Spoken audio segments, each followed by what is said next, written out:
Here I've got a second video on absolute value equations. When I look at the first one, this absolute value equation is a quadratic. So it's going to change our steps just a little bit. First, what we do is recognize that our absolute value symbols are already isolated. So we know that if the absolute value of this equals 4, that means that this quadratic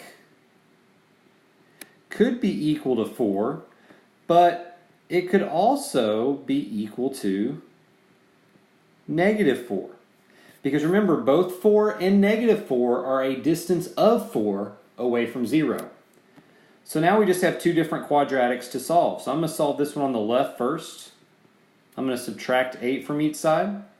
And then I'm going to solve by factoring, because this looks to factor pretty well. It looks like if I do x plus 4, x minus 2, that would work. And that would mean that my zeros here, x equals -4 and x equals a positive 2. So that resulted in two different solutions. Now, from here, I kind of flew through the factoring and zero product property. You could also use quadratic formula from this point.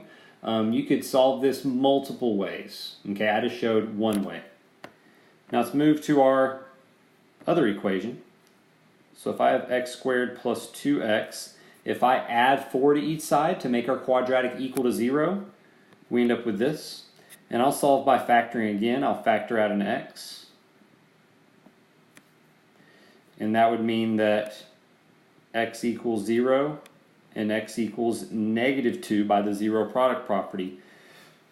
And there are my other two solutions. So we really have 4 solutions to this inequality. We have -4, -2, 0, and +2. And as always, I would encourage you to take all those, substitute them back in, and make sure that they work. I'm going to skip that for the sake of time in this problem. And here's our last question. This one's almost, actually, I want you to pause the video. I really want you to look at this one and try to solve it on your own and then hit play. But right here, it's important for something like this. This example shows why it's so important to understand why we're doing what we're doing and not just memorizing an algorithm. Because if you were memorizing an algorithm and you didn't really understand why, you would do this. You'd say, okay, well, 3x minus 4 equals -2, and 3x minus 4 equals +2, and you would solve both of those equations. But if we actually understand what's happening with absolute value, then the answer to this should jump out at us, and I'll kind of unpack that real quick. Remember, absolute value is a distance away from 0. It's saying, okay, well, something's 5 units away here or 5 units away here. Either of those would be answers. And so what this is saying is we're saying what values of x would result in a distance of -2. And hopefully you're saying, well, that doesn't really make sense to have a negative distance. And you'd be exactly right.